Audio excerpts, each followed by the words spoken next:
आज हम इतिहास यानी हिस्ट्री चैप्टर 2 जिसका नाम है राजा किसान और नगर आरंभिक राज्य और अर्थव्यवस्थाएं, लगभग 600 ईसा पूर्व से 600 ईस्वी तक।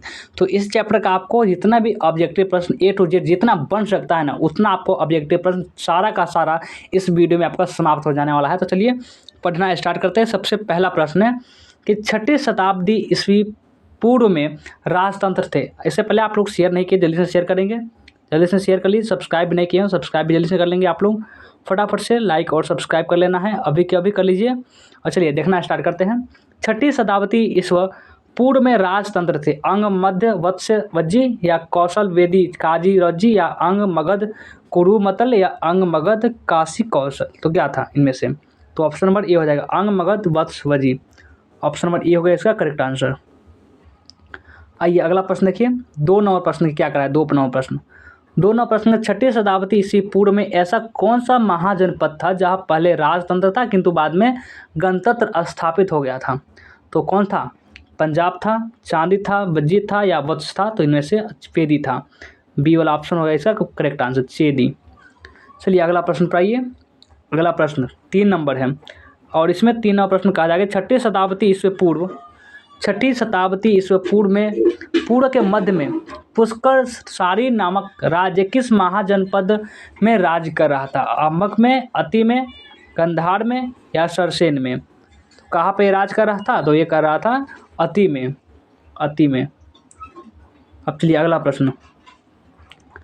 अगला प्रश्न देखिए कि अगला प्रश्न 4 नंबर और इसमें है कि गंगा और सेन नदियों के संगम पर पाटलिपुत्र नामक नगर की स्थापना की गई थी।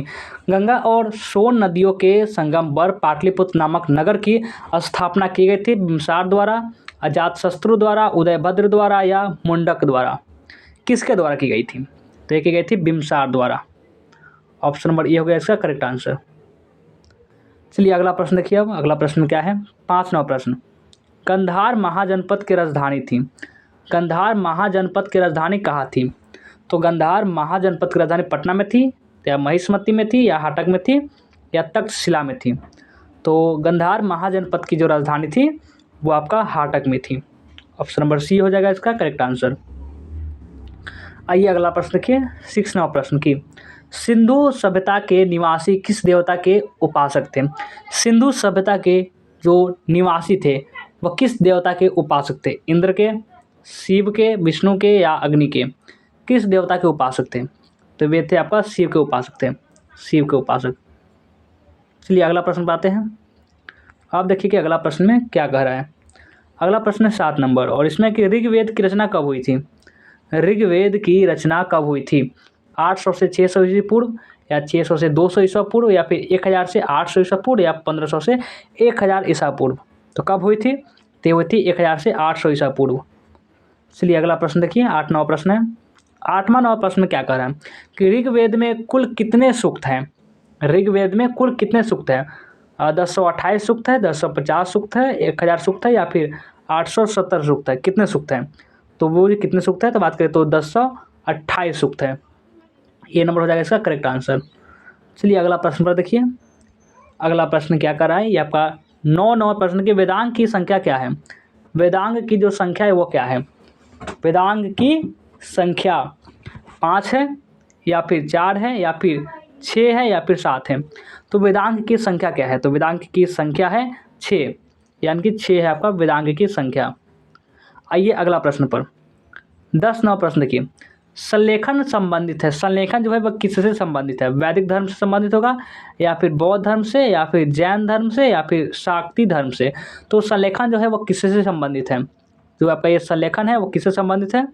तो ये जो संबंधित है ये आपका है जैन धर्म से संबंधित है, जैन धर्म से। चलिए अगला प्रश्न देखिए। अगला प्रश्न जो है वो है आपका 11 नंबर प्रश्न कि पार्श्वनाथ द्वारा प्रतिपादित 4 महाव्रतों में महावीर ने 5वां कौन सा महाव्रत जोड़ा?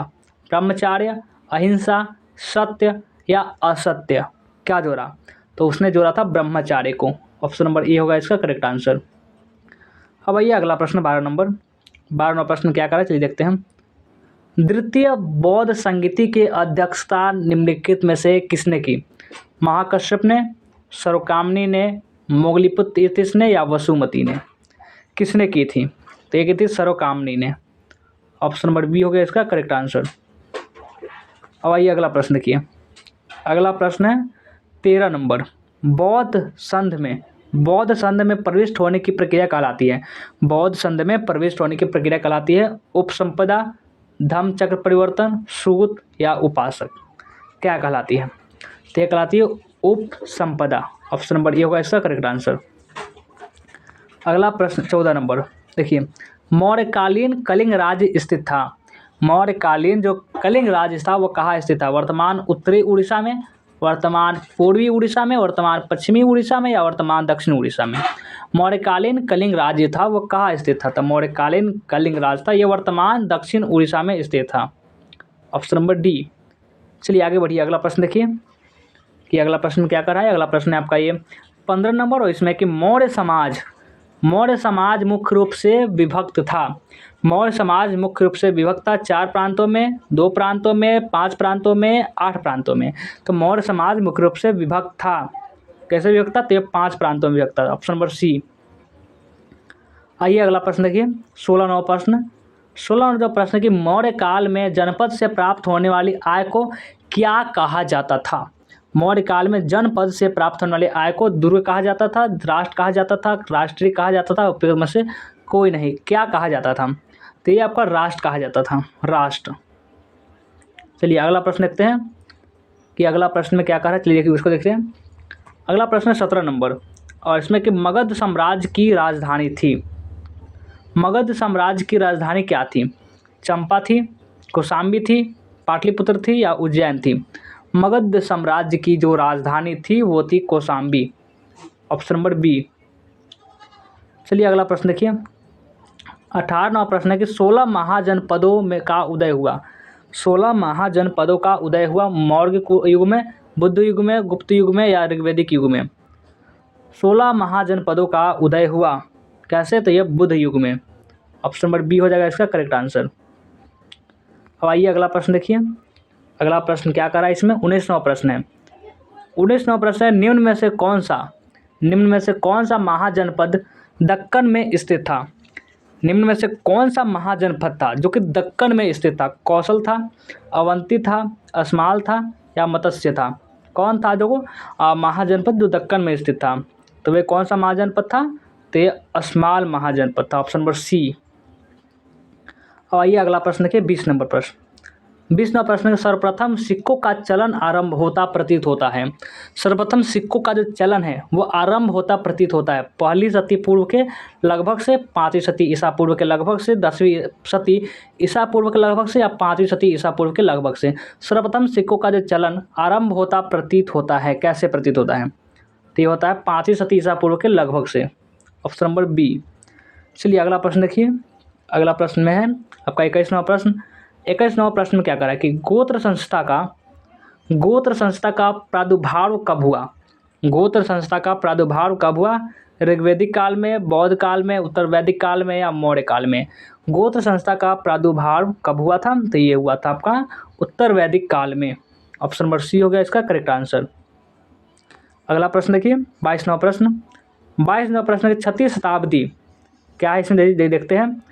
22वां प्रश्न में 6वीं शताब्दी ईसा पूर्व अनेक गणतंत्रात्मक राज्य अमेरिका में थे।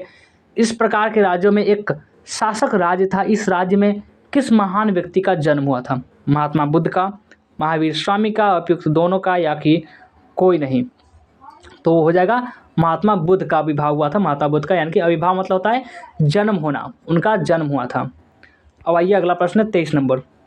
23 नंबर प्रश्न देखिए क्या करें। मेगा स्थिनिज की इंडिका के विषय में कौन सा कथन सत्य है? मेगा स्थिनिज की इंडिका के विषय में कौन सा कथन सत्य है? इंडिका वास्तविक रूप से प्राप्त हुई नहीं, अब वास्तविक रूप से प्राप्त नहीं हुई है, या फिर डायोडोरस ने इंडिका के कुछ उद्धरणों को प्रस्तुत किया है, या इंडिका मौर्यकालीन इतिहास जानने का महत्वपूर्ण स्रोत है, या उपयुक्त सभी? तो मेगा स्थिनिज की इंडिका के विषय में कौन सा कथन सत्य है? तो ये सत्य है कि उपयुक्त सभी। जितने भी कथन आप देख रहे हैं सारा कथन सत्य हैं। 24वां प्रश्न देखिए। अब 24वां प्रश्न क्या कर रहा है कि मेगा स्थिनिज के अनुसार पाटलिपुत्र का प्रबंध 3 सदस्यों का एक योग करता था। इस आयोग के 6 मंडल थे, प्रत्येक मंडल में सदस्य थे 6, 5, 4 या 3। कितने सदस्य थे? तो प्रत्येक मंडल में वो आपका 5 सदस्य रहते थे, 5। अब चलिए अगला प्रश्न देखिए। अगला प्रश्न क्या कर रहा है? अगला प्रश्न है 25 नंबर। 25 नंबर प्रश्न, अशोक द्वारा प्रचारित बौद्ध कर्म कहाँ प्रचलित नहीं हुआ? अशोक द्वारा प्रचारित बौद्ध कर्म था वो कहाँ प्रचलित नहीं हुआ? जापान में नहीं हुआ, या सीरिया में नहीं हुआ, या ब्रिटेन में नहीं हुआ, या श्रीलंका में नहीं हुआ? अशोक द्वारा प्रचारित बौद्ध धर्म कहाँ प्रचलित नहीं हुआ था? तो ये आपका कहाँ नहीं हुआ था? तो ये ब्रिटेन में नहीं हुआ था, बाकी सब जगह हुआ था। ये ब्रिटेन में प्रचलित नहीं हुआ। 26वां प्रश्न कि अशोक के प्राप्त अभिलेखों की संख्या कितनी है?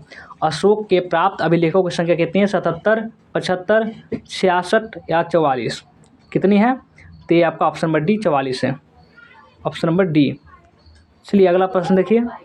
अगला प्रश्न है 27।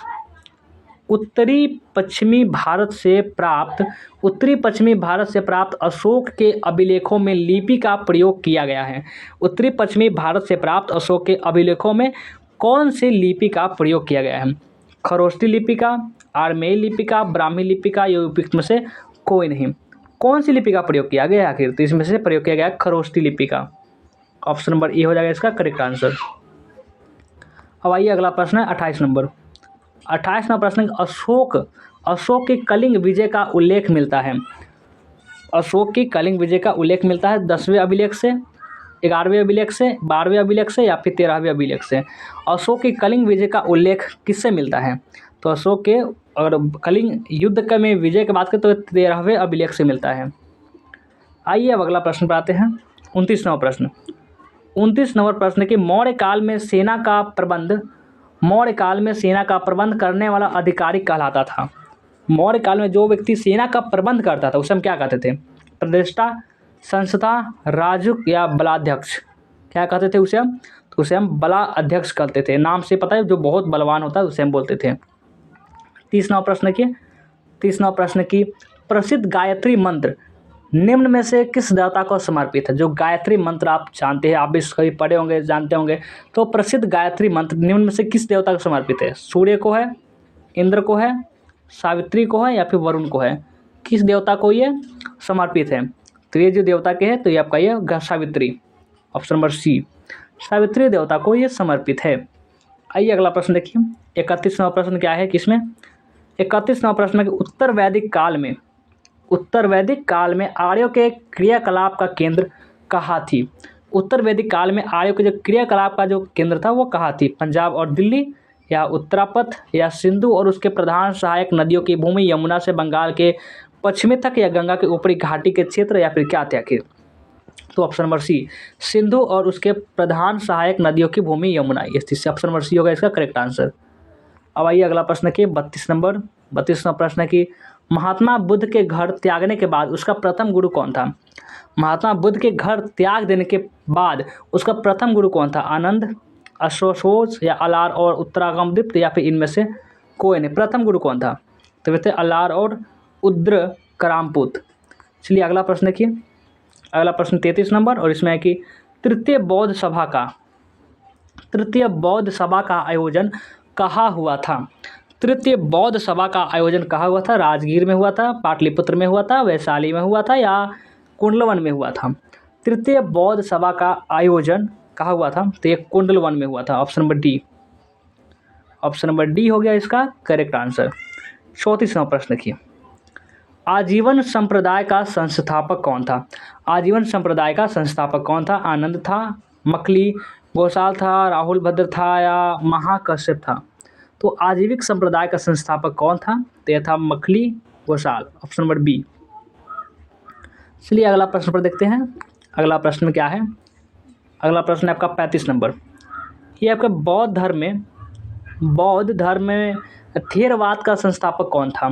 बौद्ध धर्म में थेरवाद का संस्थापक कौन था? उपाली था, महाकच्छान था, आनंद था, या फिर वात्स्यायन था?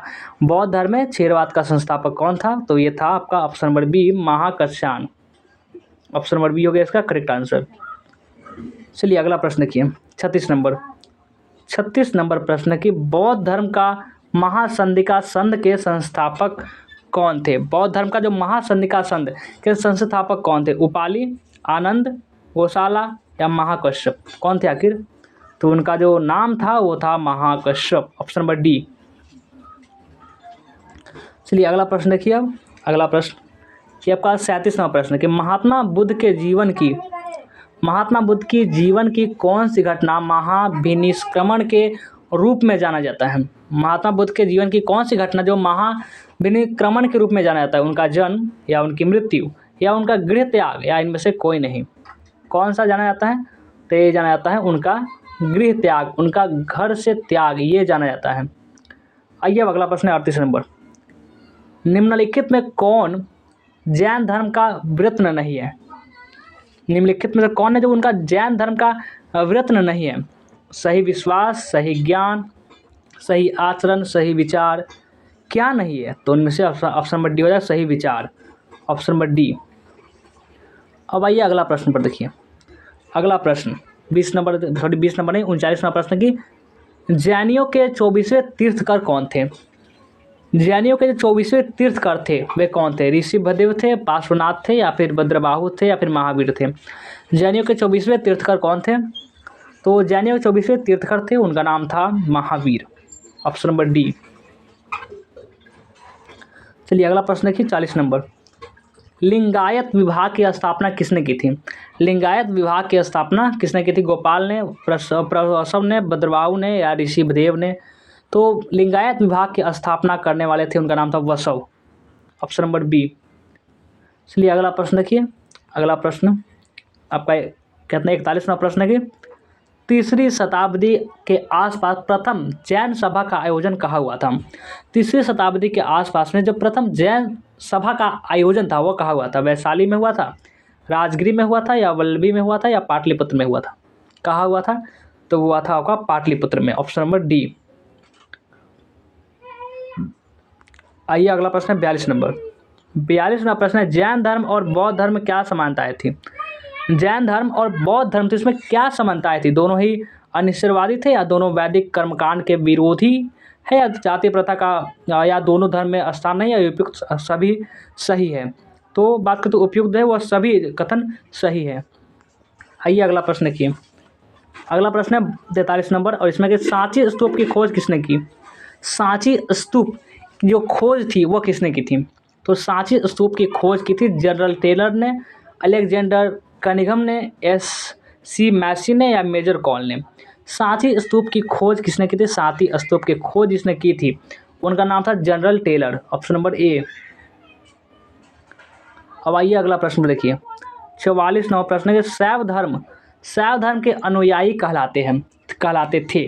शैव धर्म के अनुयायी क्या कहलाते थे? अलवार, नयनार, कराईकल या भागवत? शैव धर्म के अनुयायी क्या कहलाते थे? शैव धर्म के अनुयायी नयनार कहलाते थे। Option number B. चलिए अगला प्रश्न देखिए।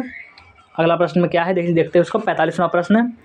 45वां प्रश्न की विष्णु के 10 अवतार का जिक्र किस पुराण में है?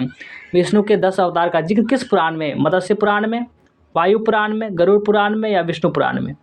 किस पुराण में है? तो वह है आपका मत्स्य पुराण में। ऑप्शन नंबर ए में है। आइए अगला प्रश्न देखिए। 46 नंबर प्रश्न देखिए क्या करा कि